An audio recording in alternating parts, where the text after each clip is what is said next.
حضرت اویس کرنی رضی اللہ تعالیٰ عنہ مسلمان ہوئے، بڑا دل چاہتا تھا حضور سے ملنے کو، آئے بھی 2 دفعہ، آپ نے باتیں سنی ہوئی، اماں بوڑھی ہو اور ماں حکم دے دے کہ نبی پاک کے پاس نہیں جانا، تو حضرت اویس کرنی، یہ داتا گنج بخش علی اجمیری نے لکھا ہے، یہ امام شورانی نے لکھا ہے، یہ تمام ان پہ سیرت نگاروں نے لکھا ہے، کہا بیٹے میں کمزور ہوں، مجھے چھوڑ کے نہ جانا، چھوڑ کے نہ جانا۔ ایک دن بڑی منت کی، رو پڑے، اماں نے کہا بیٹا جانا، لیکن اگر حضور گھر نہ ہوئے تو تلاش نہ کرنا، میں فالج زدہ عورت ہوں کہ چل نہیں سکتی۔ حضرت اویس کہتے میں نے دروازے پہ دستک دی، یہ امام شورانی کے جملے، سید عائشہ صدیقہ اندر سے بولی کون ہے دروازے پہ؟ بڑی عاجزی، بڑی درویشی، کہنے لگی اماں جی ایک فقیر ہوں، یمن کا رہنے والا ہوں، ایک فقیر ہوں، ایک درویش ہوں، یمن سے آیا ہوں، محبوب سے ملنا ہے۔ کہا وہ تو گھر میں حجرے میں تشریف فرما نہیں ہے، باہر دیکھ لو، مسجد میں یا کسی جگہ تلاش کر لو۔ حضرت اویس کرنی کی آنکھوں میں آنسو آئے، کہنے لگے وہ آئے تو بتا دینا کہ ایک کرن سے فقیر آیا تھا۔ امام شورانی کے جملے ہیں، حضرت عائشہ کہتی مجھے بتانا نہیں پڑا، محبوب گھر آئے تو آتے ہی پوچھنے لگے عائشہ کوئی آیا تھا؟ علم غیب رسول کے منکر اس حقیقت کو بھول جاتے ہیں، غیب مانا کہ راز ہے لیکن راز اپنوں سے کب چھپاتے ہیں۔ نبی کریم صلی اللہ علیہ وسلم کوئی آیا تھا؟ حضرت عائشہ نے سوال عرض کیا یا رسول اللہ آپ کو کیسے لگا؟ حضور فرمانے لگے کسی کی خوشبو آ رہی ہے، کسی کی، یہ امام شورانی کے لفظ ہے، کسی کی اگرچہ غالب خوشبو خود محبوب کی ہے، کسی کی خوشبو آ رہی ہے۔ کہ حضور کرم کرنے والا کو فقیر آیا تھا، سلام چھوڑ کے چلا گیا۔ جناب عائشہ کہتے حضور کی آنکھوں میں آنسو آئے، میں نے کہا حضور وہ گیا کیوں؟ تو محبوب نے فرمایا اس کی ماں بوڑھی ہے۔ محبوب اگر اماں کے لیے کہتے ہیں چل لیکن اب تاپی بنے، وہ صحابی نہیں بن سکے، تو تبلیغ کرنے کیسے چلا جاتا ہے بیمار ماں کو چھوڑ کے؟ تو پیر صاحب کے ڈیرے پہ کیسے پہنچ گیا اماں کو چھوڑ؟ تجھے کس نے اجازت دی کہ ماں باپ بوڑھے تھے اور تو کہے جی میں وہاں جا رہا ہوں، میں نے چلے کرنے ہیں، وظیفے پڑھنے؟ بھائی جب حضرت ویسے کرنی اعلیٰ حضرت امام اہل سنت رحمۃ اللہ علیہ آپ نے لکھا ہے کہ وہ جو محبوب کا فرمان ہے نا بخاری مسلم رضا اللہ فی رضا الوالد، فرمایا جس کی والد راضی اس کا اللہ راضی۔ اعلیٰ حضرت فرماتے ہیں کہ 100 ولی، ایک جگہ پہ فرماتے ہیں کہ 1000 ولی ایک طرف بیٹھ کے کہہ دینا کہ یا اللہ اس بندے کو بخش دے، اور اکیلا والد کہہ دینا یا اللہ میرا نافرمان ہے، نہ معاف کرنا، تو فرمایا اللہ اس 100 ولی کی نہیں مانتا، والد کی بات مانتا، اس لیے کہ حضور کا فرمان آ گیا باپ راضی ہوگا تو اللہ۔ تو میرے بھائی شریعت ایک حقیقت ہے، اس حقیقت کو سمجھیں۔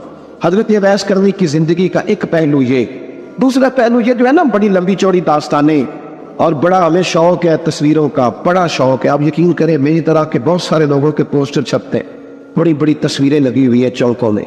استقبال سب سے اچھا وہ ہے جو قیامت کے دن ہوگا، اگر اس استقبال دیکھیں نا، یہاں ہم سے پہلے لوگوں کے بڑے استقبال ہوئے، پھر بعد میں کیا ہوا؟ چلے گئے وہ لوگ، مٹی دے تے مٹی رہ رہی، ایوی کا دی بلے بلے، اج مٹی دے اتے بندے آتے کل مٹی دے تھلے۔ حضرت اویس کرنی خیر التابعین ہے، تابعین میں سب سے پہلا نمبر ہے۔ آپ کی سب سے بڑی فضیلت یہ ہے کہ آپ نہ، یہ ہم نہ بتاتے بڑا ہیں، گزرتے گزرتے بتا دیتے ہیں کہ میں تہجد گزار بھی ہوں، گزرتے گزرتے بتا دیتے ہیں کہ مسجد کی جو ٹائلیں ہیں نا وہ میں نے لگوائے، بس کوئی بندہ مل جائے صحیح جس کو ہم کرامتے سنا سکیں۔ میرے جیسے مولوی صاحب بھی بتاتے، کہتے جب میرے جیسے اچھے لوگوں کی وہی بتاتے ہیں، جب میں مسجد میں آیا تھا تو 30 بچے تھے، اب پورے 80 ہے، وہی بتاتے ہیں 1.5 صاحب ہوتی تھی نمازیوں کی۔ آپ بھائی چھوڑو، اگر بچے پڑھاؤ گے تو اللہ راضی ہوگا، کو بتانے کی بات ہے، کو ذکر کرنے کی بات، یہ اللہ رسول کا راز ہے، اس کا ذکر نہیں کیا جاتا۔ خواجہ اویس کرنی رضی اللہ تعالیٰ اپنے آپ کو چھپا کے رکھا ساری زندگی۔ اماں جب انتقال کر گئی نا خواجہ اویس کرنی کی، والد پہلے جا چکے تھے، والدہ انتقال کر گئی تو کسی ایک جگہ ٹھکانہ نہیں رکھا حضرت اویس کرنی۔ کیوں بلا؟ یہ کئی دفعہ جو نعرے شارے ہوتے ہیں یہ بڑی خرابی کر جاتے، اصل کام رہ جاتا۔ دستبوسی کرنے والے کئی دفعہ اتنا دور لے جاتے ہیں کہ انسان کے اپنے وظائف پیچھے رہ جاتے، کئی دفعہ مشکلات ہوتی۔ اس لیے صوفیاء میں ایک ملامتی گروہ ہے، ملامتی، داتا صاحب نے اس کو لکھا ہے اور اس کا تذکرہ قرآن نے کیا، جو جاہدون فی سبیل اللہ ولا یخافون لومۃ لائم، فرمایا اللہ کے کچھ بندے ایسے ہیں جو اللہ کے راستے میں جہاد کرتے ہیں اور جب لوگ انہیں برا کہتے ہیں تو اس کی پرواہ نہیں کرتے۔ ملامتی گروہ جو کہتے ہیں کہ لوگ اگر تھوڑا سا ہم سے الرجی کریں گے تو ہو سکتا ہے، دیکھیں نا جب آپ کو کوئی برا کہتا ہے تو نفس دبتا ہے، کہتا ہے تو کچھ بھی نہیں۔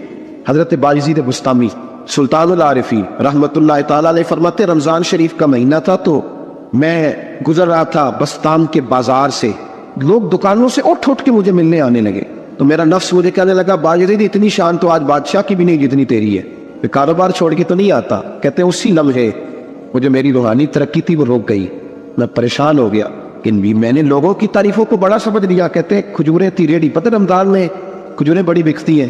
کہتے ہیں میں آگے بڑھا, لوگ سلامیں لے رہے تھے, ایک کھجور اٹھا کے نہ کھائی نہیں, اٹھا کے نہ منہ میں رکھ لی, صرف منہ میں. لوگ کہنے لگے دفع کرو, یہ بھی کوئی بندہ ہے اس نے روزہ ہی نہیں رکھا پیر ہو کے.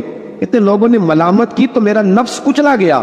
جب کوئی آپ کو برا کہتا ہے نا, پھر جو سجدے میں رونے کا مزہ آتا ہے وہ تعریف کے وقت سجدہ ہوتا ہے کبھی. اقبال کہنے لگے نہ بچا بچا کے تو رکھ اسے, تیرا آئینہ ہے وہ آئینہ, یہ شکستہ ہو تو عزیز تر ہے نگاہ آئینہ ساز میں. فرماتے میں کھل کے رویا اللہ کی بارگاہ میں. بندے سارے, بابا بلے شاہ صاحب فرماتے ایک دن میرا بھی دل کیا تھا کہ میں اعتکاف کروں اور قصور سے نکل جاؤں. کچھ پیر کہہ کے ہاتھ چومتے ہیں, کچھ سید کہہ کے. فرمانے لگے اٹھ بلیا چل اوتھے وسیے, وہ جتھے وس دینی سارے ہی انے, نہ کوئی ساڈی ذات پچھاڑے تے نہ کوئی سانو منے, چلو چلے وہاں جا کے بیٹھتے. حضرت اب ایسے کرنی کا یہ کمال رہا, کمال رہا. اس طرح حضرت بایزید نے کھجور رکھ لی, لوگ برا کہنے لگے, چھوڑ کے چلے گئے. فرماتے ہیں جو مزہ اس دن سجدوں میں آیا نا, تھوڑا آگے جا کے میں نے کھجور باہر نکال دی, روزہ میں نے ٹوٹا. میرا خادم کہنے لگا حضور یہ کیا کیا؟ فرمانے لگے رب کے قریب ہونے کا ایک طریقہ اختیار کیا ہے, یہ بھی ایک طریقہ ہے اس کے قریب ہونے کا. صاحبو حضرت بایزید چھپے رہے. داتا صاحب نے لکھا ہے ایک اور تابعی تھے حضرت حرم بن حیان ان کا نام. وہ کہتے ہیں میرے دل میں تڑپ لگ گئی کہ حضرت اویس کرنی سے ملوں. میں یمن آیا ملنے. جب ان کی والدہ کا انتقال ہوا تو ایک جگہ رہتے نہیں تھے, کبھی یمن کبھی کوفے کبھی کہیں کبھی کہیں. حضرت حرم بن حیان کہتے ہیں میں حضرت اویس کرنی کو ڈھونڈتے ڈھونڈتے, کہتے ہیں میں نے مہینوں کا سفر کیا, تو ان کو ڈھونڈتے ڈھونڈتے میں پہلے یمن گیا. لوگوں سے میں نے کہا ویس, کہنے لگے چھوڑو وہ تو دیوانہ ہے. داتا صاحب کہتے ہیں جب حضرت حرم بن حیان نے پوچھا نا ویس کرنی, تو کہا وہ تو دیوانہ ہے, مجنون ہے, پاگل ہے معاذ اللہ. کیوں کیا تم نے دیکھ لیا؟ کہنے لگے جب دنیا روتی ہے تو وہ ہنستا ہے, اور جب لوگ ہنستے ہیں تو وہ روتا ہے. عجیب اس کا انداز ہے. روڑی سے جو لوگ چھلکے پھینک دیتے ہیں وہ کٹھے کرتا ہے. کہتے ہیں چھلکے اٹھا کے دھو کے کھا لیتا ہے, اور پھر لوگ جو کپڑا پہننے کے قابل نہیں رہتا لوگ اسے پھینک دیتے ہیں, وہ ٹاکیاں جمع کر کے ان کو سیتا رہتا ہے, ان کا لباس بناتا ہے. کوئی روٹی پکی پکائی دیتا ہے تو پسند نہیں کرتا, قبول نہیں کرتا. اس سے ملنے آئے ہو؟ تو حرم بن حیان کہنے لگے وہ بھی ذرا جدا سا ہے تو میری بھی تلاش ذرا جدا سی ہے, میں بھی ذرا جدا سے آدمی کو ملنے آیا ہوں. کہنے لگے اس کا گھر بھی کوئی نہیں اپنا, کبھی یہاں ہوتا ہے تو کبھی ڈھونڈ لو تم بھی. حرم بن حیان کہتے ہیں میں نے ایک شخص کی منت کی, میں نے کہا بتا دے کہیں دیکھا ہے. تو کہنے لگا وہ کرن سے کوفے چلے گئے. کہتے ہیں میں کرن سے کوفے آیا, ایک بندے سے پھر پوچھا, لوگ کہنے لگے چھوڑ وہ ٹکتا نہیں تو نے مل کے کیا کرنا ہے. کہتے ہیں میں نے پوچھا بتاؤ تو صحیح کہاں ہے؟ تو کہنے لگے وہ تم سنا ہے حج کرنے چلے گئے, ایام حج ہیں. کہتے ہیں میں حج پہ چلا گیا, ساری دنیا ملی پر اویس کرنی نہیں ملے. پوچھا بھئی کسی نے دیکھا ہے؟ تو ایک شخص کہنے لگا میں نے دیکھا ہے, پر جتنا میں اس کے پیچھے دوڑتا تھا وہ اتنا آگے دوڑتا تھا. کہاں گئے؟ کہ مدینہ شریف چلے گئے. کہتے میں مدینے آیا تو ملے وہاں بھی کوئی نہیں. میں نے کہا ویس اگر آپ کی بے نیازی سچی ہے, کسی سے ملنا نہیں چاہتے, تو میری بھی تڑپ بڑی سچی ہے, میں بھی مل کے چھوڑوں گا. کہتے ڈھونڈتے ڈھونڈتے میں پہنچ گیا پھر دوبارہ کوفے کے قریب نہر فرات جہاں امام علی مقام شہید ہوئے. کہتے جب میں پہنچ گیا تو وہ ساری علامتیں, داڑھی ان کی کہیں کہیں تھی, گنی نہیں تھی, اور ان کے ہاتھوں پر بس کے نشان تھے, وجود پتلا سا, قد لمبا. کہتے وہ جو میں نے ساری نشانیاں سنی تھی وہ مجھے نظر آ گئی. وہ نہر فرات کے کنارے وضو کر رہے تھے, جب وہ وضو سے فارغ ہوئے تو چہرہ ابھی پانی کی طرف تھا. میں نے کہا السلام علیکم, سلام لی تو پتہ منہ نہیں میری طرف کیا, چہرہ اتر ہی رکھا. کہنے لگے وعلیکم السلام یا حرم بن حیان, کن فیکون تے کل دی گل نے, یار تو نے نہیں پیچھا چھوڑا, پہنچ ہی گئے ہو. کہتے ہیں میں نے کہا حضور آپ ویس آپ کون ہیں, آپ کون ہیں؟ تو کہنے لگے میں وہی ہوں جسے تو کئی مہینوں سے تلاش کر رہا ہے. تو میں نے کہا حضور آپ میرا نام کیسے جانتے ہیں؟ یہ کشف المحجوب پڑھ رہا ہوں داتا صاحب, میرا نام کیسے جانتے ہیں؟ تو حضرت اویس کرنی کہنے لگے عرفت روحی من روحی کا, میری روح آپ کی روح کی واقف ہے. امام غزالی سے کسی نے کہا تو حضور آپ مجھ سے کتنا پیار کرتے ہیں؟ فرمانے لگے اپنے دل سے پوچھ لے تو کتنا کرتا ہے, میں برابر ہے, پوچھ لے اپنے دل سے تو مجھ سے کتنا کرتا ہے, میں بھی اتنا ہی کرتا ہوں. حضرت اویس کرنی کی ملاقات ہوئی تو کہا حضور میں کہاں چلا اور آپ کہاں دوڑے؟ آپ فرمانے لگے یار میں چھپا ہوا ہوں تو مجھے چھپا رہنے دے, میں چھپا ہوا, میں شراب کا مخزن راز تھا اور رہا تھا مدت و راز. یہ تو تیرا شوق کی دید کشا کشا مجھے کھینچ لایا مجاز میں. ان کی زندگی تو دیکھو. حضرت حرم بن حیان کہتے ہیں میں چند گھڑیاں رکا تو مجھے کہنے لگے جا یار تو کوئی کام کر اور مجھے بھی اپنا کام کرنے دے. تو میں نے کہا حضور آپ کیا کریں گے؟ فرمانے لگے گناہ بڑے لمبے ہیں, ذرا معافیا مانگوں گا اپنے رب سے, میں اس کی بارگاہ میں استغفار کروں گا, مجھے ذرا ریت پہ سجدے کرنے دے، تو جا، مجھے شوق نہیں، تو چلا جا۔ حضرت ارم بن حیان کہتے ہیں میں نے کہا حضور میرے لیے دعا کر دے، تو جناب اویس کرنی نے ہاتھ اٹھائے، کہنے لگے یا اللہ میری اور اس کی ملاقات جنت میں کرا دینا، یعنی یہ بھی کہہ دیا کہ اب دنیا میں دوبارہ ملاقات نہیں ہوگی۔ کہتے ہیں میں یہ بولنے لگا تھا، کہنے لگا تھا کہ حضور یہاں نہیں ہوگی، تو کہنے لگے چپ کر، جب جنت کی بات جو کر دی ہے۔ ایک اور بات، پیار صرف سامنے رہ کے نہیں ہوتا، بن دیکھا پیار بھی بڑا شاندار ہوتا ہے۔ میرے محبوب نے اس کو بیان کیا، میرے حبیب رحمت علیہ السلام فرمانے لگے اپنے صحابہ سے، تم نے مجھے دیکھ کے کلمہ پڑھا، تمہیں ایک مبارک، اور جو بن دیکھے میرے نام پر جانے دیتے انہیں 7 بار مبارکباد۔ حضرت بحث کہتے او یار دیکھیں نا، ایک معنی میں حضور نے یہ بھی بیان کیا، ابو داؤد میں موجود ہے۔ محبوب فرمانے لگے صحابہ سے بتاؤ کامل ایمان کس کا ہے؟ یا رسول اللہ نبیوں کا۔ فرمایا ان پر تو وہی آتی ہے، یہ ایک معنی میں ہے، ورنہ کامل ایمان انہیں کا ہے۔ فرمایا بتاؤ کامل ایمان کس کا؟ کہا یا رسول اللہ صحابہ کا، ہمارا۔ نبی پاک نے فرمایا تم نے تو درختوں کو سجدے کرتے دیکھا ہے، ڈوبے ہوئے سورج کو واپس آتے دیکھا ہے، چاند ٹوٹتے دیکھا ہے۔ کہا حضور پھر فرشتوں کا؟ فرمایا وہ تو اللہ کے عرش کے پاس رہتے ہیں۔ کہا یا رسول اللہ ہماری پھر بس ہو گئی، آپ بتا دیں کامل ایمان کس کا ہے؟ تو محبوب نے فرمایا کامل ایمان ان کا ہے جنہوں نے مجھے دیکھا نہیں ہوگا، اور ان کی خواہش ہوگی اگر ایک دفعہ جلوہ نظر آئے تو وہ ہر چیز قربان کرنے کو تیار، ان کی یہ خواہش ہو۔ حضرت اویس کرنی نے ہمیں بتایا کہ جو بن دیکھا پیار ہے نا، بن دیکھا، جس نے دیکھا نہیں پر اس کی یاد میں تڑپتا، دیکھا نہیں پر اس کی مالا جپتا۔ حضرت ابو ذر غفاری نے پوچھا تھا، ترغیب و ترہیب میں حدیث ہے، یا رسول اللہ صلی اللہ علیہ وسلم کچھ لوگوں سے ہم محبت کرتے پر ہم ان سے ملے نہیں، ہمارے عمل بھی ان جیسے نہیں، حضور اس محبت کے عوض کچھ ملے گا؟ تو محبوب نے فرمایا اللہ محبت کرنے والوں کو جنت میں جمع فرما دے، لیکن کبھی کبھی نہ انہیں اعزاز دینا پڑتا ہے۔ یہ رب رسول کا اپنا ایک انداز کرم ہے، مجبوری نہیں کسی بات کی، لیکن انداز کرم ہے۔ ان لوگوں کو شانیں دی جاتی ہے دنیا، تاکہ کوئی یہ نہ سمجھ لے کہ دنیا میں ان کا اعزاز کوئی نہیں، انہیں بڑے بڑے رتبے ملتے ہیں، انہیں نوازا جاتا ہے۔ حضرت اویس چھپے رہے، آئے نہیں، لیکن محبوب نے انہیں ظاہر کرنا پسند فرمایا۔ نبی پاک نے ظاہر کرنا، جیم جان دا کچھ وسا نہیں ہوں، جان یار نو دے تے شاد ہو جا، اس سے دل دے ہیں فساد سارے، دل دلبر نو دے تے آزاد ہو جا، جو رکھے آباد تے رو وس دا، تے جدو کرے برباد ہو جا۔ بلکہ میں کہا کرتا ہوں وزن نہ بھی بنے تو شعر یوں ہونا چاہیے، جے کر کرے برباد تے چپ کر کے برباد ہو جا، شور نہ کر، خاموشی سے ہو جا۔ حضور نے ظاہر کرنا پسند کیا تو خود نبی کریم علیہ السلام نے بلایا۔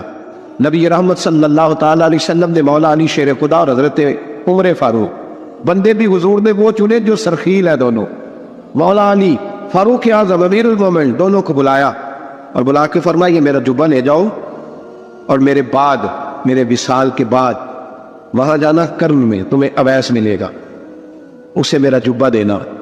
اور دیکھو کیا خوبصورتی ہے لفظوں میں، یہ بات ان کی شان کو کہاں سے کہاں لے گئی۔ محبوب فرمانے لگے اسے کہنا میری امت کی بخشش کی دعا کرے۔ حضرت علی المرتضیٰ کا رتبہ بھی ان سے زیادہ ہے، جناب عمر کا رتبہ بھی، اس کا مطلب ہے بڑا بھی چھوٹے سے کبھی کبھی دعا کے لیے کہہ سکتا ہے کہ یار میرے لیے دعا کر دینا۔ نبی کریم علیہ السلام نے جبہ دیا، جبہ دے کے بھیجا۔ حضرت عمر گئے ملنے، جناب مولا علی گئے، جا کے پوچھا وہ کدھر ہے؟ کہا وہ دیوانے سے ہیں، گھومتے رہتے ہیں۔ جب ملاقات ہوئی تو حضرت اویس کرنی دوڑے آئے، جناب عمر کہنے لگے آپ کا نام اویس ہے؟ کہنے لگے ہاں عمر فاروق میرا نام اویس ہی ہے۔ پھر آگے بڑھ کے کہنے لگے علی آپ کی طبیعت مبارک کیسی ہے؟ پھر وہ جبہ وصول کیا، کہا محبوب نے کہا تھا امت کے لیے دعا کرنا، تو حضرت اویس نے فوراً سر سجدے میں رکھ دیا۔ اور داتا صاحب حدیث لائے ہیں، محبوب فرمانے لگے اللہ تعالیٰ بنو کلب کے قبیلے کی بکریوں کے بالوں کی تعداد کے مطابق اویس کرنی کی دعا کی برکت سے میری امت کو جنت میں داخل کرے۔ اتنا بڑا اعزاز، اتنا بڑا اعزاز۔ حضرت اویس کرنی رضی اللہ تعالیٰ انہوں نے دعا کی، پھر واپس لوٹے۔ یہ تو داتا صاحب کی بات ہے۔ اب اگلے جملے حضرت محدث بہاولپوری نے ایک ذکر اویس نام کی کتاب لکھی ہے، حضرت علامہ فیض احمد صاحب اویسی رحمۃ اللہ علیہ، انہوں نے لکھا ہے کہ حضرت عمر فاروق اور مولا علی جب مل رہے تھے نا، تو ایک تیسرے شخص نے کہا کہ اویس ان کی زیارت کر لو جنہوں نے حضور کی زیارت کی، ان کی زیارت کر لو، چلو آپ حضور کی زیارت نہیں کر سکے تو زیارت کر لو۔ تو حضرت اویس کرنی اٹھ کے قریب گئے تو جناب علی المرتضیٰ جناب عمر سے کہنے لگے حضور کی داڑھی مبارک میں کتنے بال سفید تھے؟ تو یہ نہیں فرمایا مولا علی اور جناب عمر نے کہ ہمیں پتہ نہیں. کہنے لگے ویس آج آپ ہی بتائیں گے کتنے سفید. اب ایسے کرنے کہنے لگے محبوب کی داڑھی مبارک میں 17 بال سفید تھے. 17 بال سفید تھے. یہ ان کی زیارت کا حال. حضرت ویسے کرنی نے ہمیں بتایا کہ دور رہ کے اطاعت صحیح کرنا، تمہارا ذکر دربار رسول پہ بھی ہوگا اور دربار خدا بندی پہ بھی ہوگا. دوسرا یہ جو بہت زیادہ شوق ہے آگے آگے بڑھنے کا ہر آدمی کو، میں اکثر یہ رونا روتا ہوں. میں کہتا ہوں پہلے کوئی کسی بزرگ سے ملتا تھا تو دعا کراتا تھا. اب ملتے ہیں تو کہتے ہیں حضرت ذرا میرے ساتھ فوٹو تو کھنچوا لیں. پہلے لوگ دعا کراتے، ہاں دعا کی التجا کرتے، کہتے تھے مہربانی کر اتنا ہی کہہ دے کہ اللہ تیری دنیا اور آخرت بہتر کر دے. اب فوٹو کھینچتے. یہ بہت زیادہ ہمارا جو رویہ اس طرح کا ہے. یہ حضرت ویس کرنی کی سیرت بتاتی ہے کہ یہ الجھاؤ ہے. الجھو نہ، سلجھ کے وقت گزارو. اور تیسری بات ان کی حیات مبارکہ سے ہمیں یہ ملتی ہے، اللہ کے ساتھ جو لوگ جڑ جاتے ہیں انہیں ویسے ہی دنیا کی ضرورت نہیں رہتی، ان کی توجہ ہی اور جانب ہو جاتی ہے. خواجہ نظام الدین صاحب کے پاس آ کے آپ کے مرید نے عرض کی حضور لوگ بڑا تنگ کرتے ہیں، بڑا ہی پریشان ہوں میں، کوئی نسخہ بتائیں، دل بڑا پریشان ہے. تو حضرت محبوب الہی فرمانے لگے نسخہ ایک ہی ہے، انشاءاللہ پریشانی سے شفا ہو جائے گی. اس نے کہا کون سا؟ فرمانے لگے محبت کرنی شروع کر دے. وہ بھی چپ کر گیا تھا جس طرح آپ نہیں سارے کر گئے کہ بندہ ناراض رشتہ داروں سے محبت کرے، جو دوست تنگ کرے ان سے محبت کرے، کام ہی بڑا مشکل ہے. کہا پیار کرنا شروع کر دے. اس نے بھی وہی بات کی جو ہمارے ذہنوں میں ابھرتی ہے، جناب کو سختی بڑی کوشش کی ہے، ٹھیک ہی نہیں ہوتے، یہ بھی ظلم، یہ بھی زیادتی، یہ بھی جفا، یہ بھی تکلیف، وہ تو بڑا کچھ کرتے ہیں. حضور میں محبت کرتا ہوں پھر بھی مسئلہ حل نہیں ہوتا. تو خواجہ نظام الدین صاحب مسکرا پڑے، فرمانے لگے پتر نسخہ یہی ہے علاج کے لیے. ہاں اگر فرق نہ پڑا نا تو چند خوراکیں بڑھا دینا، محبت تھوڑی سی، نسخہ ایک ہی ہے. ایک بندہ آپ کے ساتھ بڑا تلخ ہے، آپ بھی تلخ ہو جائیں تو نہیں اس کو تکلیف نہیں ہوگی، ہمیں بھی ہوگی. جب ہڈیاں ابلتی ہے نا تو اس کے اپنے کندھے بھی تو جلتے ہیں نا. تلخ ہونے سے کوئی سامنے والا تلخی دکھائے تو محبت چھوڑ دینے سے انسان کا اپنا لہجہ بگڑتا ہے، سامنے والے کا کچھ بھی نہیں آتا. اگر ہم لوگوں کی تلخیوں کے باوجود محبت والے رہیں گے تو نتیجہ یہ نکلے گا کہ اگر ایک بندہ سامنے محبت والا ہوگا نا تو سامنے والا بھی سوچنے پہ مجبور ہو جائے گا کہ یار حد ہو گئی ہے. میں دوستوں سے کہا کرتا ہوں جواب دے کے بندہ کسی کو لاجواب نہیں کر سکتا، چپ رہ کے لاجواب بھی کر سکتا ہے. کسی نے آپ کے خلاف ایک بات کی، آپ کو 3 کرنی پڑیں گی، آپ 3 کریں گے پھر وہ 6 کر دے گا، پھر آپ کو 12 کرنی پڑیں گی. تو یہ تو معاملہ ختم ہی نہیں ہوگا. ایک کی آپ چپ کر دیں، اس نے دوسری کی آپ چپ کر دیں، اس نے تیسری کی، 5 6 کے بعد پتا وہ کیا کہے گا تو میں نے پاگل سمجھنا ہے، میں بولی جانا تو جواب ہی نہیں دیتا. اس کا مطلب ہے چپ رہ کے تو بندہ پاگل بھی کر سکتا ہے. اتنا لاج او جتن تہار کوئی کھیڑے کتے ہارن بھی کھیڑ فقیراں. یہ تو سارے کرتے ہیں کام، میں نے جیتنا ہے تو فائدہ کیا ہوا؟ کوئی انوکھا کام بھی تو کر دا. جتن تہار کوئی کھیڑے وہ تو ہارن کھیڑ فقیراں. جتن دا ملک اڈی پہندا ہی ہارن دا مل ہیرا. کبھی بندہ کہے نا یار میں نے سامنے والے کا کاتوجا کرنا ہے، میں نے ہار جانا. زندگی پیار والی بنائے. نبی پاک علیہ السلام تشریف لے جا رہے تھے، حضرت انس بن مالک کہتے ہیں میں ساتھ تھا، صحیح بخاری میں حدیث ہے. حضور نے سرخ دھاری دار چادر اپنے مقدس کندھے پہ رکھی ہوئی تھی. پیچھے سے ایک شخص نے میرے نبی پاک کی مقدس چادر کو پکڑ کے کھینچا، یہاں نہ مقدس گردن پہ نشان پڑ گیا. حضور نے یوں پلٹ کر اس بندے کی طرف دیکھا تو پتہ کیا کہتا ہے؟ کہتا ہے میں غریب آدمی ہوں، کچھ مانگنے آیا تھا. لو یہ صحیح بخاری ہے، یہ ہمارے نبی کا طریقہ ہے. یہاں تو کوئی دروازہ زور سے کھٹکھٹا دے اسے خیرات نہیں ملتی، دھکے ملتے ہیں. کہتا ہے تو قرضہ لینے آیا ہے، دروازہ توڑنا ہے؟ یہاں تو سگے باپ کی سختی برداشت نہیں، والدہ نے اگر کوئی بات دبا کے کرتی تو کہتے ہیں میں پابندیاں قبول نہیں کرتا. اس نے چادر پکڑ کے کھینچی، مقدس گردن پہ نشان پڑ گیا. اور کہتا کیا ہے؟ کہتا ہے غریب ہوں، کچھ مانگنے آیا ہوں. حضرت انس بن مالک کہتے ہیں لوگوں میں نے منظر اپنی آنکھوں سے دیکھا. جب اس نے کہا نا میں مانگنے آیا ہوں تو میرے قریب رسول نے مسکرانا شروع کر دیا. یہ کمال ہے، یہ کر کے دیکھو. اپنا لہجہ نہیں بدلنا، سامنے والا کوئی بھی ہو. یہ کوئی بات تو نہ ہوئی کہ سامنے بندہ تلخ تھا تو لہذا میں بھی تلخ ہو گیا. نیکی ہوتی ہے، تجارت نہیں ہوتی. اور نیکی ہمیشہ یک طرفہ ہوتی ہے، 2 طرفہ نہیں ہوتی. 2 طرفہ تو تجارت ہوتی ہے، تو کر پھر میں بھی کروں گا، یہ تو تجارت ہو گئی. نیکی تو یہ ہے کہ تو کر نہ کر، میں مدینے والے کا غلام ہوں، میں ضرور کروں گا. مجھے میرے نبی کا حکم ہے میں نیکیوں کو تجارت نہ بنائے، ورنہ تو انتظار کرو گے کہ سامنے والا کرے تو میں کروں. حضور مسکرائے اور قربان جاؤ. وہ تو آیا تھا نا مانگنے کہ 2 4 چیزیں مل جائیں تو بات بن جائے گی. اللہ کے رسول صلی اللہ تعالی علیہ وسلم فرمانے لگے 2 پہاڑیوں کے بیچ جتنی بکریاں کھڑی ہیں ساری اس فقیر کو دے دو. اپنے انداز میں تھوڑی محبت لائیں. اپنی لہجے میں تھوڑا سا نا پیار لائے. ہم پیار کرتے ہیں پر جہاں مطلب ہوتا ہے. گاہکوں سے پیار بالکل ٹھیک ہے, جن سے لین دین کے معاملات ہیں ان سے ناراض ہو گیا آپ لوگ, غلط بات کر دی ہے. اللہ آپ کو سلامت رکھے, میں صحیح کہہ رہا ہوں. جہاں کوئی مطلب ہے وہاں معاملہ بالکل ٹھیک ہے. وہ یار یہ پیار نہیں, یہ پیار کا دکھلاوا ہے. اس طرح تھک جاؤ گے. اگر لہجہ ہی پیار والا ہو جائے نا, انداز ہی پیار والا ہو جائے, تو پھر زندگی ذرا حسین ہو جاتی. پھر نا ماں کو بیٹے سے بات کرتے ڈر نہیں لگتا, پھر اہلیہ اس سے بات کرتے پریشان نہیں ہوتی, وہ خوف نہیں کھاتی کہ یہ مجھ سے گلاس ٹوٹ گیا تو پتہ نہیں اب کیا بنے گا. پھر غریب بہنیں بات کرتی ہیں تو ذرا آسانی سے کر لیتی ہیں. پھر کوئی محلے دار غریب بات کر لیتا ہے. لیکن اگر لہجہ تلخ ہو, انداز سخت ہو, پھر خرابی ہوتی ہے. ایک چوتھی بات بھی ہے جس کی وجہ سے ہم محبت نہیں کرتے. ہم نا اپنا کوئی نہ کوئی منصب بنا لیتے ہیں, پھر ہم سمجھتے ہیں میری یہ شان ہے. دیکھیں, عالم کی عزت کرنا بڑا ضروری ہے, پر عالم کو یہ تو نہیں نہ کہا گیا کہ وہ علم کے تکبر میں مبتلا ہو جائے کہ میں جو کہ بہت بڑا عالم ہوں. اس کو تو یہ اجازت, میری بات کی سمجھ آ رہی ہے آپ کو؟ ایک شخص نیک ہے, ہمیں حکم ہے کہ اس کی عزت کرو, لیکن اگر وہ نیک آدمی کہنا شروع کر دے کہ میں جو کہ ولی اللہ ہوں, یہ اس کے لیے جائز ہے, اسے حق پہنچتا ہے. میں آپ کو سمجھانے کے لیے عرض کر رہا ہوں. ہم نے اپنا کوئی نہ کوئی منصب بنا لیا سب نے, 2 4 5 بندوں پہ ہم حاکم بن گئے, لہذا ہم کہتے ہیں اس کے لیے اس کی ضرورت ہے, یہ میری خدمت کرے. یاد رکھنا, جو ملازموں کے حق میں تلخ ہو جاتا ہے وہ آہستہ آہستہ سب کے ساتھ ہی تلخ ہو, اسے عادت ڈال جاتی ہے نا روک ڈالنے کی, سب کے ساتھ تلخ ہو جاتا ہے. جو جس کے ساتھ بھی رویہ سخت کرتا ہے وہ اس کی طبیعت کا حصہ بنتا جاتا ہے. اگر آپ کو اللہ تعالیٰ نے اعزاز دیا ہے تو یہ اس کا فضل ہے. زندگی میں جو رب نے ہمیں نعمتیں دی ہیں کبھی گن کے دیکھ لے, وہ ہماری محنت نہیں, وہ محض اللہ کا فضل ہے. تو اگر محض اللہ کا فضل ہے پھر ہمیں جھکے ہوئے ہونا چاہیے تھا, بجائے اس کے کہ ہم اس پر تبصرہ کرتے. کسی بندے کے پاس اگر کوئی ملازم ہوتا ہے نا, اس کے پاس اگر ڈرائیور رکھنے کے پیسے ہوتے ہیں, تو آج کل ماحول یہ بن گیا کہ میرا ڈرائیور نہیں رکھا ہوتا, پھر خواہش ہوتی ہے کہ میری گاڑی کا دروازہ بھی یہی بند کرے, یہ اٹھے اور میرے سارے کام یہی بندہ کرے. تو میرے عزیز, اس سے بھی بندہ تلخ ہوتا ہے, محبت اس کی طبیعت سے نکل جاتی ہے, موسم محبت بدل جاتا ہے. آپ اپنی زندگی میں نرم رہیں.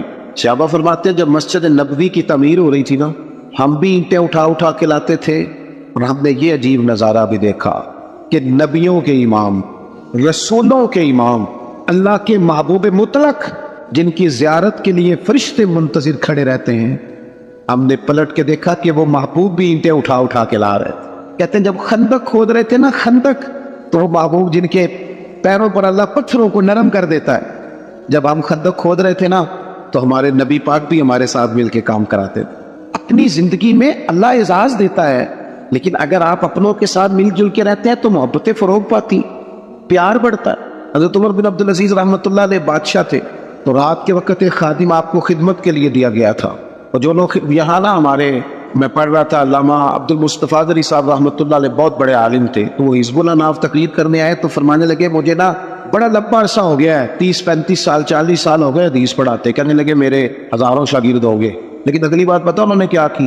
کہنے لگے ہزاروں ہیں پیار کرنے والے, پر اللہ کا شکر ہے میں اپنے جوتے خود اٹھا لیتا ہوں. میں اپنے جوتے, یہ مرض لگ جاتا ہے بعض اوقات بندے کو کہ کوئی جناب آئے اور میرا چونکہ اعزاز ہے, یہ چیز بھی انسان کو محبت سے دور لے جاتی ہے. حضرت عمر بن عبدالعزیز, ایک ملازم آپ کو دیا گیا تھا, رات کو آپ کے پاس رہتا تھا خدمت کے لیے. تو رات کو کچھ لوگ بھی آئے ہوئے تھے آپ سے ملنے کے لیے, تو جناب عمر بن عبدالعزیز رحمۃ اللہ تعالیٰ علیہ تشریف فرما تھے. کوئی کام ہو رہا تھا, وہ غلام کی ڈیوٹی تھی خدمت میں رہنے کی. جوان آدمی تھا, تھک گیا, دیوار سے ٹیک لگائی اور بیٹھا بیٹھا سو گیا. اب وہ تو چراغ جل رہا تھا نا محفل میں, وہ جلتے جلتے جلتے جلتے وہ چراغ گل ہو گیا. حضرت عمر بن عبدالعزیز نے اس غلام کی طرف دیکھا تو وہ تو سو رہا ہے. اسی بھلا کیا کھدا ہے, یہ پیسے کیوں گل دے لینا ہے, انہوں پھر تنخواہ نہیں دی تھی. اسی وقت ہی لوگوں کو یاد آ جاتا ہے, وہ سو گیا. حضرت عمر بن عبدالعزیز نے اس کو سویا ہی رہنے دیا. اٹھے, چراغ میں خود تیل ڈالا, بتی لگائی, اسے روشن کیا, دوبارہ آ کے بیٹھ کے. وہ جو بندہ ملنے آیا ہوا تھا نا, اس نے وہی بات کی جو آج کل سارے کرتے. کہنے لگا حضور یہ پیسے کس کام کے لیتا ہے, سو گیا ہے, تنخواہ کس کام کی لیتا ہے. حضرت عمر بن عبدالعزیز کہنے لگے کام چور بھی نہیں, سست بھی نہیں, روز ڈیوٹی ٹھیک کرتا ہے. آج ذرا بیچارے کی آنکھ لگ گئی, کو رات دیر سے سویا ہوگا یا کوئی تھک گیا ہوگا, کوئی حرج نہیں, انسان پر کبھی کبھی نیند غلبہ بھی کر لیتے, یہ گنجائش دینی چاہیے انسانوں. کہا سو گیا کوئی حرج نہیں. وہ بندہ پھر کہنے لگا نہیں نہیں آپ کو خود اٹھ کے جانا پڑا ہے. وہ بعض لوگ تو بالکل پسند ہی نہیں نہ کرتے, وہ جناب آپ کو جانا پڑا ہے. تو عمر بن عبدالعزیز اس کی پریشانی کو دیکھ کے ہنس پڑے, فرمانے لگے تو پریشان نہ ہو, میں جب اٹھ کے گیا تھا تب بھی عمر بن عبدالعزیز ہی تھا، اور چراغ جلا کے آیا ہوں پھر بھی عمر بن عبدالعزیز ہی ہو. میرے لہجے میں کوئی اس کے لیے سختی آئی؟ کوئی حرج نہیں. کبھی اگر میاں صاحب کو گھر میں چائے خود بنانی پڑ جائے نا، کوئی حرج نہیں. کسی وقت کام کرنا پڑ ہی جاتا ہے، گھر والے بیمار بھی ہو سکتے ہیں. کسی وقت اگر انہیں صرف کھانا ڈال کے لانا پڑ جائے تو کوئی تکلیف والی بات. کیا یہ باتیں لوگوں کو سنانے کے لیے ہے کہ نبی پاک علیہ السلام اپنا کام خود کر لیا کرتے، سارے کام اپنے دست مبارک سے کر لیتے؟ میری بات پر توجہ ہے آپ حضرات کی؟ تو اپنی زندگی کے اندر محبت لائیں، تھوڑا پیار لائیں. اور ایک بات آخر میں اور آپ کو سمجھانی ہے.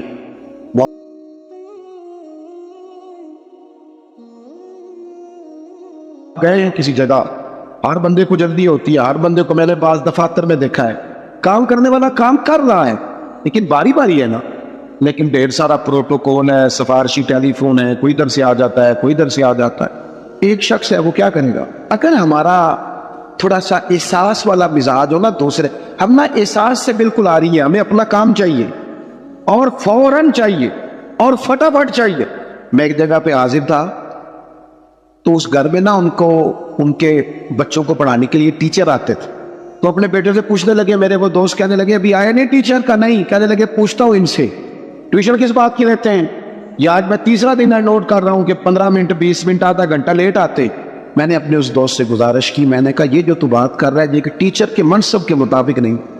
وہ آدمی جو صبح اسکول جاتا ہے پھر وہ دوپہر میں کہیں پڑھاتا ہے. آپ نے مجھے بتایا یہ چوتھی پانچویں جگہ آپ کے ہاں آتا ہے.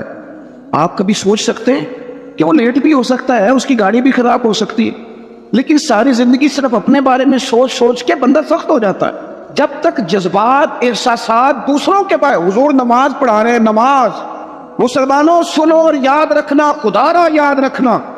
اللہ کرے آپ موبائل کم چلائیں اور میری بات زیادہ سنیں. نبی پاک علیہ السلام نماز پڑھا رہے اور حضور فرماتے ہیں میرا دل کرتا ہے لمبی نماز پڑھاؤ، لیکن پھر پیچھے سے کسی بچے کے رونے کی آواز آتی ہے. میں سوچتا ہوں اس کی ماں پریشان ہو جائے گی، میں بچے کے رونے کی آواز کی وجہ سے لوگوں کی تکلیف کو سامنے رکھ کے نماز چھوٹی کر دیتا ہوں، نماز مختصر پڑھاتا ہوں. نماز میں بھی یا رسول اللہ لوگوں کا خیال، نماز میں بھی آپ کو درجنوں حدیثیں ملیں گی. او نوجوانوں، ماں باپ کا احساس پیدا کرو، بڑھاپے کے درد کو محسوس کرو، اپنے ملک میں وطن میں ایک دوسرے کا احساس پیدا کرو، ورنہ طبیعتیں تلخ ہو جائیں گی، محبت نہیں رہے گی، دشمنیاں ہی پروان چڑھیں گی. آپ کو درجنوں حدیثیں ملیں گی. حضور فرماتے ہیں میرا دل کرتا ہے اپنی امت پر تہجد کی نماز ضروری قرار دے دو، لیکن فرمایا تمہیں تکلیف ہوگی لہٰذا میں یہ کام نہیں کرتا. حضور فرماتے ہیں میرا دل کرتا تھا ہر وضو کے ساتھ مسواک ضروری قرار دوں، پر تمہیں تکلیف ہوگی لہٰذا میں یہ کام. ہمیں بھی تو کوئی احساس کر لینا چاہیے. ہمیں بھی ایک صحابی نے نماز لمبی پڑھائی تھی، لوگوں نے آ کے بتایا تو حضور ناراض ہو گئے.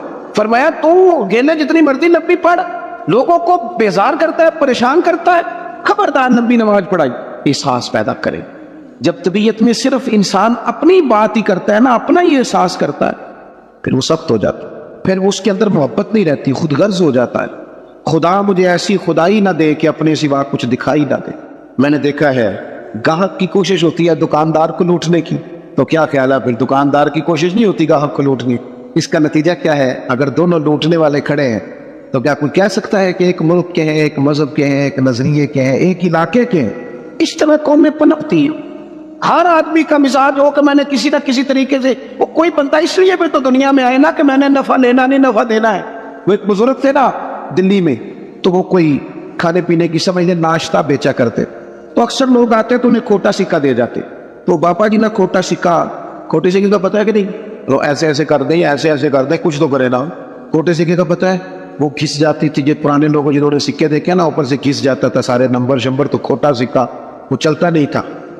آپ بھی بزرگ کہہ رہے ہیں وہ آپ بھی پوری طرح پھٹ جائے نا، بیچ میں سے نکل جائے تو کھوٹا ہی ہو جاتا ہے. چلو اسی کو آپ مثال سمجھ لیں. کھوٹا سکہ لوگ جاتے بابا جی کو دیتے، بابا جی نہ وہ غور کر کے دیکھتے تو پھر چیز دے دیتے. وہ آہستہ آہستہ بچوں میں بات مشہور ہوگی کہ بابے کو پتہ نہیں چلتا، لہذا کھوٹا سکہ جس نے بھی چلانا ہو بابے کے پاس چلے جاؤ. تو وہ بابا جی وہ لوگ نا کھوٹا سکہ دینے لگے، بات بننے لگی. کافی سارے دن میں کھوٹے سکے 4 5 6 آ ہی جاتے، چپ کر کے رکھ لیتے. اللہ اکبر. ایک دن بابا جی کا بیٹا کھڑا تھا دکان پہ، کھوٹے سکے والا ہے تو اس نے کہا چل لے گا دوڑ جا. بابا جی کہنے لگے چل پتر دے دو چیز کو یہ رکھنے.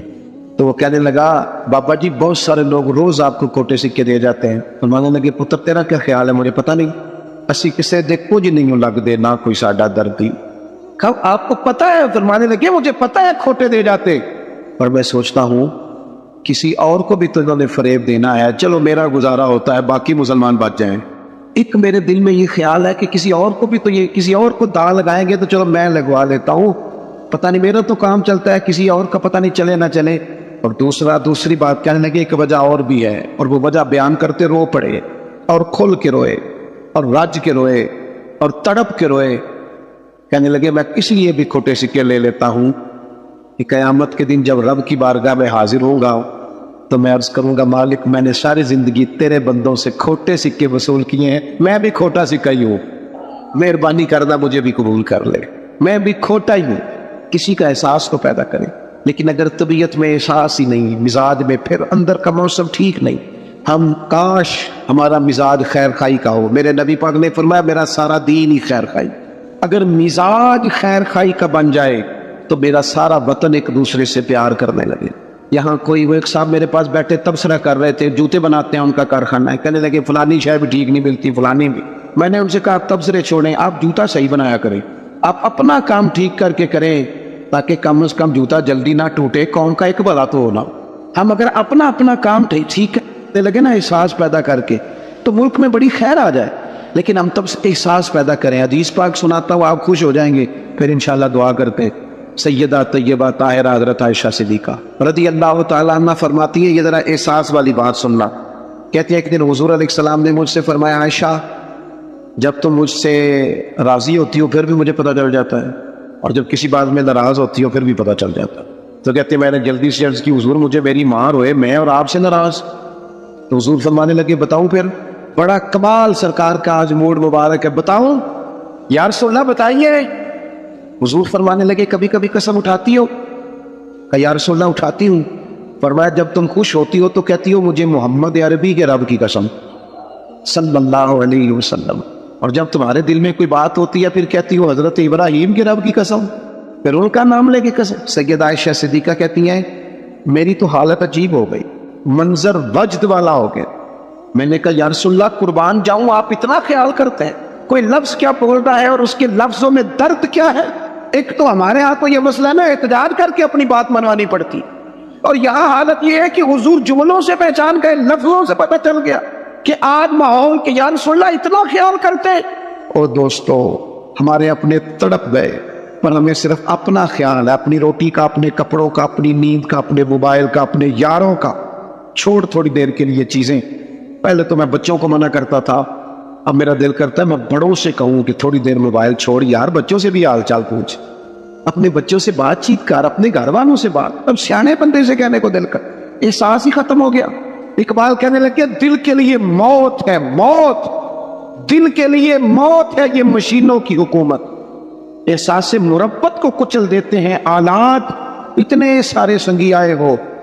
میرے محبوب کی یہ حدیث یاد رکھنا. سیدہ کہتی ہیں میں نے کہا حضور آپ اتنا خیال کرتے ہیں, اور پھر کہنے لگی یا رسول اللہ مجھے اللہ کی قسم میرے لبوں سے آپ کا نام ہی جاتا ہے, میرے دل میں آپ ہر وقت موجود رہتے ہیں. دوستو احساس والی زندگی پیدا کریں, طبیعت میں دوسروں کے لیے احساس لائیں. اگر تھوڑا تھوڑا احساس ہونے لگ جائے نا تو ایک بات یاد آ گئی کر جاؤں. حضرت مولانا ضیاء الدین صاحب مدنی قطب مدینہ رحمۃ اللہ علیہ, وہ نا مدینے کے کپڑے والے کے لیے ہر روز دعا کرتے تھے. تاجر تھا کوئی, اس کے لیے روز دعا کرتے, اکثر یاد کرتے, دعائیں دیتے اسے اکثر. تو لوگوں نے کہا حضور ماجرا کیا ہے؟ فرمانے لگے میں نا مدینہ شریف کے ایک دکاندار سے میں نے کچھ کپڑا لیا تھا, میں دردی کے پاس گیا تو اس نے کہا یہ تھوڑا ہے, کوئی 1-2 گز اور لائے پھر آپ کا لباس بنے گا. کہتے میں دوبارہ عصر کے بعد اس سے کپڑا لینے گیا تو وہ سامنے پڑا تھا, تو مجھ سے کہنے لگا سامنے والی دکان سے لے لیں. کہتے میں نے اسے کہا سامنے پڑا ہے میں تجھ سے لے کے گیا ہوں دیکھ. کہنے لگا حضرت مہربانی کریں سامنے والی دکان سے لے. کہتے میں تھوڑا سا اس سے ناراض ہوا, میں نے کہا یار آتے ہوگی تجھ سے کپڑا خریدا سامنے پڑا ہے تو دے کیوں نہیں دے رہا؟ تو کہتے ہیں اس نے نا بڑی محبت سے میرے ساتھ بات کی. کہنے لگا حضور بات یہ نہیں ہے کہ میں کسی تکبر میں ہوں, مسئلہ یہ ہے کہ میں نے صبح سے کافی بکری کر لی ہے, سامنے والے کا 1 گز بھی نہیں بکا, تو سبزی تو اس نے بھی لے کے جانی ہے نا کہا, بچے تو اس کے بھی انتظار کر رہے ہوں, اگر مہربانی کرو نا آپ کپڑا اس سے خرید لو, اس سے کپڑا خرید لو, تو اس کا نتیجہ یہ ہوگا کہ وہ بھی بیچارہ اپنے گھر چلا. کاش میں صرف اپنے گھر میں روشنی نہ کروں، مجھے سب کے گھروں کا فکر لگ جائے۔ رب کریم نے فرمایا کیا تم سمجھتے ہو کہ ہم نے تمہیں بیکار پیدا کیا، اور کیا تم سمجھتے ہو کہ تمہیں لوٹ کر ہماری طرف آنا نہیں؟ اللہ تبارک و تعالیٰ نے بہت ساری حکمتوں کے تحت بہت ساری کرم نوازیوں کے ساتھ انسان کو تخلیق فرمایا۔ ہم پر انسانی کمزوریاں غالب آ جاتی ہیں، بہت ساری سستی، بہت ساری غفلت طبیعت میں پیدا ہو جاتی ہے، راہ چلتے چلتے بہت ساری جگہوں پہ ہم الجھ جاتے ہیں، نتیجہ یہ نکلتا ہے کہ کچھ وقت جو قیمتی ہوتا ہے اسے ہم بیکار ضائع کر دیں، اور پھر اس بیکار وقت ضائع کرنے کے اتنے عادی ہو جاتے ہیں کہ صحت مند لوگ بیمار ہو جاتے ہیں، جوانوں کو بڑھاپا آنے لگتا ہے، پھر فرصت کے لمحات مصروفیت کی طرف بڑھ جاتے ہیں، یہاں تک کہ زندگی اپنے اوقات پورے کر کے موت کی طرف بڑھنے لگتی۔ لیکن وہ بلا وجہ کی غفلت، لا یعنی، بے معنی، بے مقصد باتیں، اپنے آپ سے زیادہ دوسروں کے معاملات میں الجھاؤ کا شکار رہنا، غفلتوں کا شکار رہنا، اپنا حساب کرنے کی بجائے ساری دنیا کا حساب کرتے رہنا، انسان نقصان کی طرف چلا جاتا ہے۔ اللہ کریم نے فرمایا تم کیا سمجھتے ہو تمہیں بیکار پیدا کیا؟ اپنے آپ کو بلا وجہ کمزور کر لینا، بلا وجہ کہہ لینا میں تو ایک ناکام آدمی ہوں، میں تو آگے بڑھ ہی نہیں سکتا، میں تو ایک گاؤں کا رہنے والا ہوں، میں تو کوئی میرے وسائل نہیں ہیں، میں کچھ بھی نہیں ہوں، بلا وجہ اپنے آپ کو کمزور کر لینا، سمجھ لینا کہ شاید وہ کسی نے کہا تھا کہ میں کسی شخص سے بیزار نہیں ہو سکتا کیونکہ ایک ذرہ بھی تو بیکار نہیں۔ اللہ تعالیٰ نے لقد خلقنا الانسان فی احسن تقویم، اس نے خوبصورت تقویم پر انسان کو پیدا کیا، اعلیٰ درجے کی، اس کو الذی خلقک فسواک فعدلک فی ای صورت ما شاء رکبک، کتنا حسین کر کے انسان کو بنایا ہے، اس کے اندر صلاحیتیں رکھی ہیں، سوچنے سمجھنے کی طاقت دی ہے، اس کو فہم و فراست دیا ہے، اچھے بھلے کی تمیز، اچھے برے کی تمیز فطرت میں رکھ دی۔ اللہ کرے آپ موبائل تھوڑا استعمال کریں، میری بات پہ توجہ کریں، دعا کی ہے، آمین تو کہہ دیں، دعا مانگی ہے کہ اللہ کرے آپ کی توجہ زیادہ میری بات پہ رہے۔ یہ فطرت میں رکھ دی چیز، ہم کیا کرتے ہیں، ہم اپنا وقت بیکار ضائع کرتے ہیں۔ بہت ساری جگہوں پہ انسان کو چلتے چلتے اسپیڈ بریکر کا سامنا کرنا پڑ جاتا ہے، پر وہاں رک جانا تو کوئی عقل مندی نہیں ہے۔ انسان کو بہت ساری جگہوں پہ کسی مقام پہ سستانے کے لیے رکنا پڑتا ہے، لیکن وہیں ٹھہر جانا، سفر ہی چھوڑ دینا۔ زندگی جدوجہد والی ہونی چاہیے، اعمال والی ہونی چاہیے، کچھ نہ کچھ انسان کو کرتے رہنا چاہیے۔ غیر ذمہ دارانہ گفتگو، غیر ذمہ دارانہ وقت کا ضیاع اور بلا وجہ کا الجھاؤ جس کا کوئی مقصد نہیں، جن چیزوں کی بالکل ضرورت نہیں، ان باتوں میں دلچسپی اور ہر وقت مفت کا الجھاؤ۔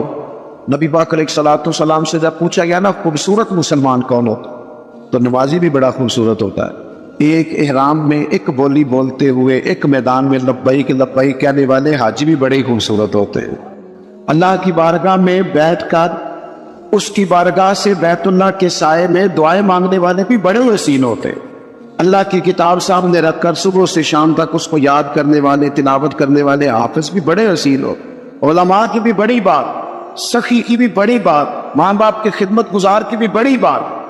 لیکن یا رسول اللہ صلی اللہ تعالیٰ علیہ وسلم اپنے مفہوم کے لحاظ سے اور اعزازی خصوصیات کے لحاظ سے خوبصورت مسلمان، جس پر مسلمان کی تعریف صادقہ ہے، خوبصورت مسلمان کون ہوتا ہے؟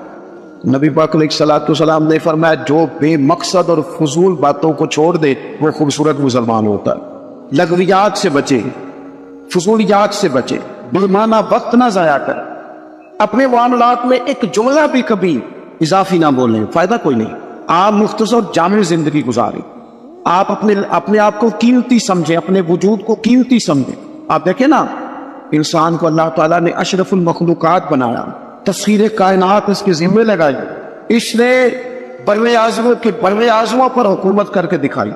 انسان کہاں سے اٹھا اور پھر اس نے ہواؤں میں اڑنا شروع، انقلاب آ گیا، اور پھر جب یہ مسلمان ہے، جب یہ مومن ہے، پھر تو اس کا کمال یہ ہے کہ ابھی نیکی کرتا نہیں، صرف نیکی کا ارادہ ہی کرتا ہے، اللہ اجر عطا فرما بھی دیتا ہے۔ لیکن جو صبح سے شام تک نیکی کا ارادہ بھی نہ کرے، جو پروگرام ہی نہ بنائے، جو اچھا گمان بھی قائم نہ کر سکے، جس کے تصورات باوضو ہی نہ ہو، جو اپنے خیالات کے اندر خوش عقیدگی نہ لا سکے، اس نے کیا کیا؟